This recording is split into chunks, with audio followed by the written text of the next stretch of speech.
Bismillahirrahmanirrahim. Dear students, Assalamu alaikum. It is economics subject, class 12th. Our topic is deflationary, deflationary gap and its measurement. Dear students, first of all, we will define this. Deflationary, deflationary gap is the shortfall in aggregate demand from the level of required to maintain full employment equilibrium in the economy. In such a situation, there is involuntary unemployment in the economy. Deflationary gap is measured at the difference between desired AD corresponding to full employment and desired AD corresponding to underemployment. Here, this is equal to GK. Now, I will define more this deflationary gap. Deflationary gap is equal to the difference between AD is equal to the difference between AD at full employment and AD at underemployment. Now, dear students, in this figure here from OX axis we are taking income output, that is GDP, and from OY axis it is aggregate demand AD. Now, here in this figure ADF is equal to full employment of aggregate demand, ADF full employment aggregate demand, and ADU under employment aggregate demand.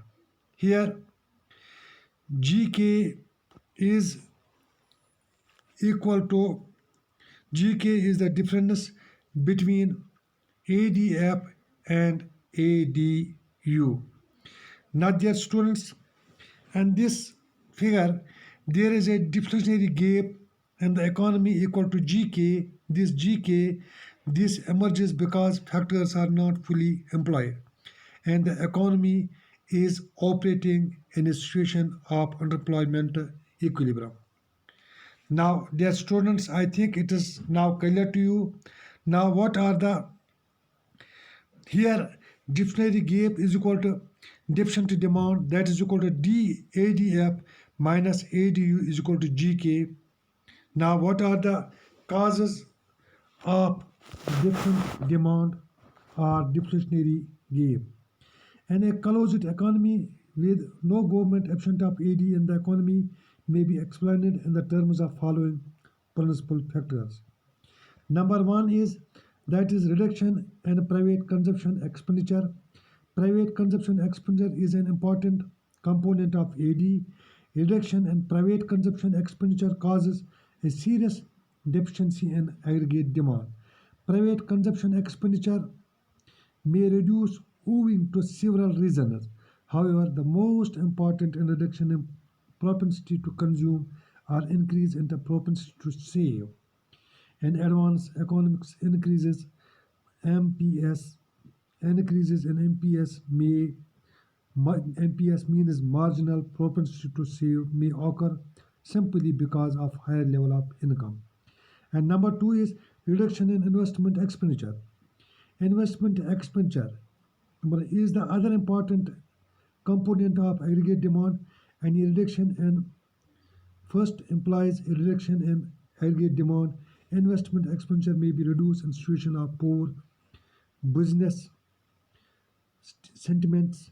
It happened in all market economies of the world in the year 2009. Reduction in government expenditure. Government expenditure is the vital significance in the welfare economies. However, there could be situation of perpetual losses in the public enterprises as in India in the recent past.